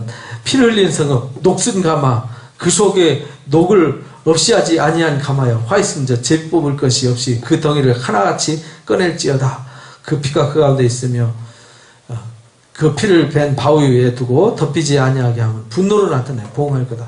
그러니까요 예루살렘이 철저하게 나무를 많이 쌓고 불을 피워 그 고기를 삶아 녹이고 국물을 졸이고 뼈를 뭐예요? 태워버리고. 그러니까 예루살렘 성이 가마솥이에요. 거기다 하나님 백성들 타락한 사람들 다 넣고 뭐 해버려요? 그냥 바싹 삶아버리는 거죠. 그러니까 아주 그냥 심판을 해서 아예 그냥 흔적조차 없애버렸다는 거예요. 가마가 빈 후에도 숯불 위에 놓아 뜨겁게 하며 그 가마 놋을 달고서 그 속에 더러운 것을 녹게 하며 녹이 소멸돼. 그러니까 하나님께서 그 막 불을 떼서 그들 넣고 막 푹푹 삶는 거 뭐 때문에 하는 거예요? 예루살렘의 녹을 제거하기 위해서, 예루살렘의 죄악을 제거하기 위해서 하나님 그렇게 하신다라는 거예요. 이 성읍이 수고함으로 스스로 피곤하나 많은 녹이 그 속에 벗겨지지 않으므로 불에서도 없어지지 않는다. 그렇게도 안 없어진다는 거예요. 그래서 예레미야서 2장에서도 그 죄가 양잿물로 씻어지겠어요? 비누로 씻어지겠어요? 목욕한다고 씻어지게 안 씻어진다는 거예요. 너희 더러운 것들 중에 음란이 그 하나다. 내가 너를 깨끗게 하나 내가 깨끗해지지 않는다. 내가 내게 향한 분노를 풀기 전에는 내 더러움이 다시 깨끗해지지 않는다. 그러니까 얼마나 진노하셨는지. 그래서 예루살렘이 이렇게 심판받는 것으로 끝납니다. 그리고 이제 25장에부터 이제 32장까지는 무슨 얘기냐면 이방 사람들 얘기입니다. 우리 이사야서에도 그랬고 예레미야서에도 그랬고 보면 꼭 그 중간에 이방 세계에 대한 이야기는 빼놓지 않죠. 하나님이 너희들 이렇게 심판하지만 이스라엘 백성들이 이렇게 고난을 당하니까 비웃어요. 얘들이 조롱하고 비웃어요. 하나님의 백성. 그래도 내 새끼잖아요. 그죠? 내 새끼 막 바로 고치려고 막 때리니까 옆에서 와가지고 조롱거리면서 한 대씩 툭툭 재어박으면 기분 좋아요? 나빠요? 내 새끼 내가 고쳐서 똑바로 세우려고 이놈의 자식! 그러면 돼? 안 돼! 막 이렇게 하고 있는데 옆에 아직 이 녀석 속세했구나 하면서 크게 한 대 때리고 발등에 발 한번 걷어차고 해보세요. 내 새끼 패면 기분이 안 좋죠? 그죠? 죽으나 사나 못생기나 잘생기나 죄 지었으나 안 지었으나 내 새끼인데 에? 가끔 그러잖아요. 부부싸움 하는데 길거리 가다가 어떤 남자가 막 여자를 개패듣기 패드래요. 그래가지고 그 자기 아내인 줄 모르고 그 사람 아내인 줄 모르고요. 막 의협심에 불타가지고 막 그 남자를 한번 잡아가지고 한번 빵 매겼어요. 어디에 연약한 여자를 건드리냐고 그랬더니 그 시큰 맞고 있던 여자가 이 양반이 누군데 네가 누군데 와서 내 남편을 때려 하고 달라들었어요. 황당하죠? 도와준다고 했는데요. 오히려 공격을 당했어요. 어쨌든 뭐 패도 지 남편이고 지 아내잖아요. 그러니까요. 하나님이 이스라엘 백성이 타락해도 누구 백성이에요? 하나님 백성이잖아요. 근데 이놈들이 와가지고 한 대씩 쥐어박고 발로 차고 비웃고 조롱한단 말이에요. 그러니까 걔네들도 가만 안 두겠다. 그들의 교만과 어리석음, 그들의 죄악을 내가 가만 안 놔두겠다 하고 침례기가 25장부터 32장까지 얘기 나옵니다. 그래서 25장에 모압과 세일이 받을 심판에 대해서, 26장, 27장에 두로에 대한 심판 얘기. 두로가 하나님의 귀하게 막 썼는데, 그래서 이게 이제 마치 천사장이 사단이가 타락한 것처럼 그렇게 이제 표현을 해요. 그 다음에요, 28장까지 두로 왕이 심판받는, 시돈 왕이 심판받는 얘기, 애굽이 벌받는 얘기, 30장, 31장, 애굽 심판 얘기 나오죠? 32장까지 애굽이 심판받는 얘기가 나옵니다. 그 다음에 33장부터 상황이 확 반전이 돼가지고, 이제, 끝났어요. 여기서 예루살렘이 심판받고, 그 다음에, 25장부터 32장까지 이왕 너희들은 놔둘 줄 아냐? 너희들의 교만과 오만도 다 심판할 거다. 그러니까 하나님이 사단이도 심판하고요, 거짓 선지자도 심판하는 모습과 똑같은 거예요. 계시록에, 그죠? 33장에 이제 여기서부터 뭐 하냐면은 하나님이 이제 에스겔에게 여기서 다시 시작하는 거예요. 처음에 소명도 전해주라는 거였잖아요. 여기 두 번째 소명도 지금 33장도 내가 하라는 거 가서 다 전하라는 거죠. 악인을 회개시켜라. 회개시키지 않으면 너한테 책임을 묻겠다. 그 얘기잖아요. 가령 악인에게 이르기를 악인아 너는 반드시 죽으리라 하였다 하자. 내가 악인에게 말로 경고하고 그의 길에서 떠나게 하지 아니하면 악인은 죽지만 그 핏값은 너한테 찾겠다. 어디서 본 것 같지요? 아까 3장에서 봤던 말씀입니다. 3장 또 여기는 33장 그렇게 나옵니다. 그래서 가서 사람들을 깨우쳐라 해서 소명 얘기가 또 나옵니다. 백성이 하나님 앞에 맹세하게 하고요. 그런데요, 그렇게 맡겼는데 이스라엘 목자들이 지금 그렇게 예루살렘 함락되고 심판되고요, 막 쑥대밭 되는데도요 정신 못 차리고 이 이스라엘 목자들이 자기 배만 불려요. 자기 배만, 자기 욕심만 채운다 이 말이에요.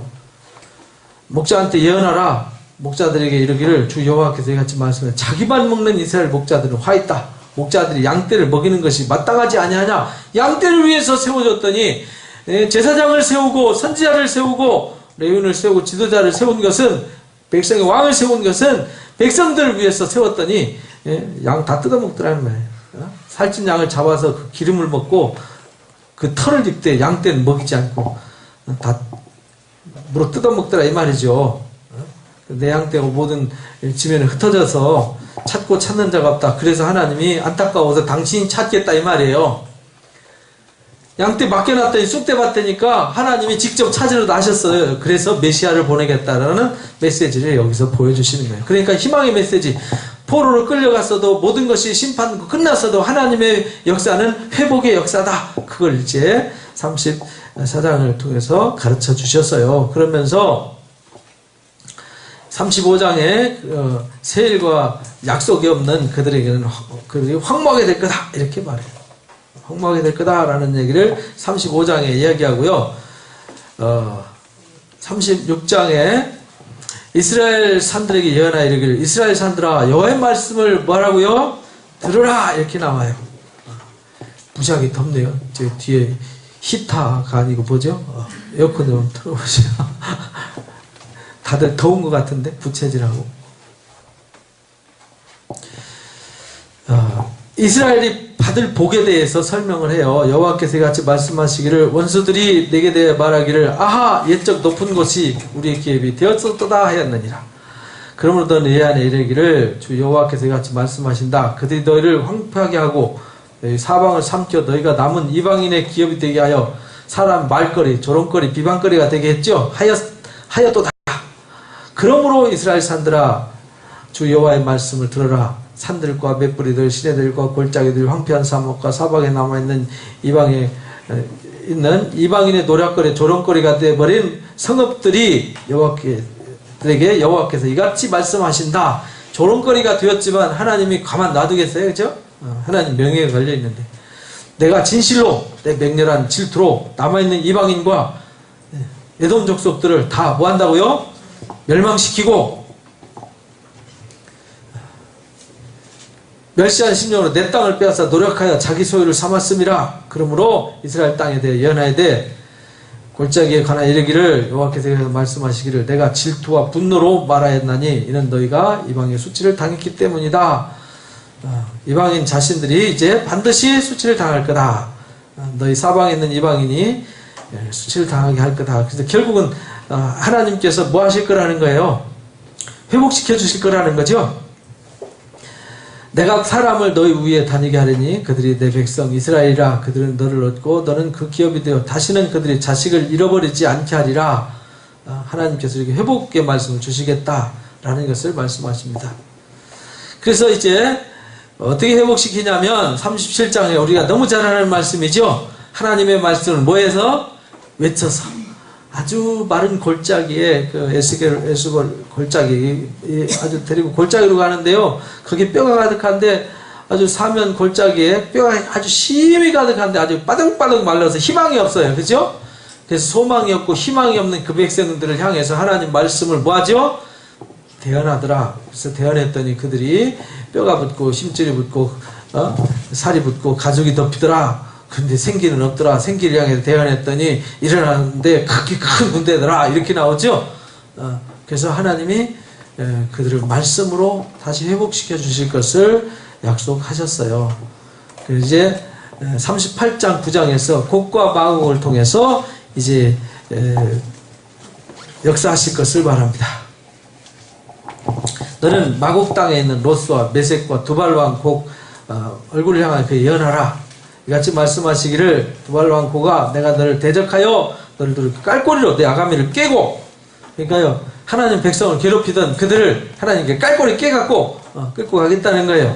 그래서 심판하고 결국은 이제 하나님이 승리하셔서 회복시켜 주되 뭐가 회복되냐? 성전이 회복될 거다. 이렇게 말씀하세요. 그래서 40장부터 38장 39장에 이제 그 말씀이고요. 40장부터 사로잡힌 지 25째 해 성이 함락된 후 14째 해 이렇게 됐죠. 성이 함락된 후 586년 마이너스 몇 년이요? 14년. 그럼 몇 년이죠? 572년이 되는 거죠. 그렇죠? 여기서 하나님이 성전 모습을 보여줘요. 회복되는 에스겔 성전 이야기. 이 성전 이야기는 우리가 성막 이야기 배우셨죠? 성막에 보면 성막 설계도 나오듯이 쫙 설명이 나와요. 그래서 48장에 보면 그 성전이 회복되면 그 성전에서 뭐가 솟아올라요? 생수가 솟아올라서 동서로 막 넘쳐나가지고 처음엔 발등에 닿다가 그 다음에 어디에 쌓여요? 무릎까지 닿다가 가슴까지 됐다가 막 이제 넘쳐서 헤엄칠물이 되죠. 그렇게 해서 온 땅에 충만을 이룰 것이다. 이렇게 말씀하십니다. 그러니까 하나님의 성전의 회복의 역사를 40장부터 48장까지 나와 있습니다. 그래서 에스겔서 끝! 이렇게 되는 거예요. 결국은 회복의 이야기를 끝나죠. 에스겔 성전은 그림으로 보여드리고 마치겠습니다.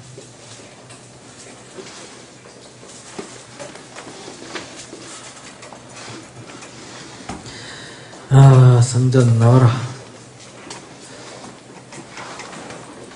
이거 이제 솔로몬 성전이죠? 이게 솔로몬의 성전 모습이고요. 이제 에스겔 성전은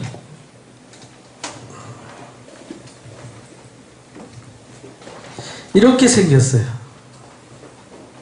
평면도입니다. 평면도. 엄청 커졌죠? 스룹바벨 성전보다. 스룹바벨 성전은 아주 초라한 성전이었으니까 스룹바벨 성전이 아니에요. 근데 스룹바벨이 성전, 에스겔 성전 회복하듯이 회복했냐? 안 했어요. 그래서 이제 이 에스겔 성전은 상징이다. 상징. 그래서 요한계시록에 나오는 새하늘과 새 땅 같은 모습으로 성전이 회복될 것을 이제 말씀하셨습니다.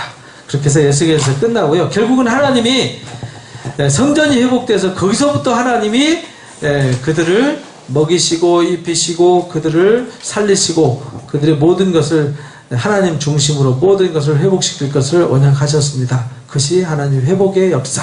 그러니까 우리가 1장부터 3장까지 소명에 관한 얘기였고요. 12장부터 24장까지 그들의 죄악을 고발하는 이야기, 그 죄악으로 인해서 벌받고 심판받는 이야기.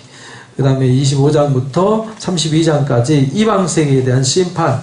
그 다음에 33장부터 48장까지 하나님이 희망에 그들이 비록 성전이 파괴되어지고 파멸되어지고 그들이 이방으로 잡혀갔지만 하나님이 그들을 다시 말씀으로 회복시켜 줄 것을 약속하신 것이 에스겔서다 라는 것을 잊지 마시고요. 다음 주에는 다니엘서를 공부하겠습니다. 다니엘, 호세아 두 개 같이 공부할 거니까요. 이제 구약도 마지막이 가까워옵니다. 뒤에 갈수록 짧아지죠? 다니엘, 호세아 잠깐 길고요. 나머지 뭐 3장짜리, 1장짜리, 뭐 4장짜리 그러다가 미가서 조금 9장 가다가 이렇게 특별하게 긴 거 없어요. 스가랴서가 13장까지 있죠. 그리고는 학계 뭐 2장이고요. 그죠? 그 다음에 말라기 4장이고 그러니까 얼마 되지 않습니다. 그래서 뒷부분으로 쫙 이렇게 나가니까 다니엘서와 호세아서 꼭 읽어오시기 바랍니다. 기도하고 마치겠습니다. 감사합니다. 귀한 시간 통해서 하나님께서 일하시되 어떻게 하면은 하나님 백성들을 일깨우고 회복시키고 바르게 세워서 복을 받게 할까, 평안을 얻게 할까, 안식을 얻게 할까. 우리 하나님은 눈물로 고민으로 일해 오셨습니다. 그 놀라운 사랑을 깨닫지 못함으로 매맞고 징계를 당하고 바벨론으로 포로로 끌려가는 모습을 저희들에게 경계와 교훈으로 비추어 주셨습니다. 오늘 살고 있는 저희가 어떠한 사람이 되어야 할지를 분명히 보고 알고 깨닫게 하여 주옵소서.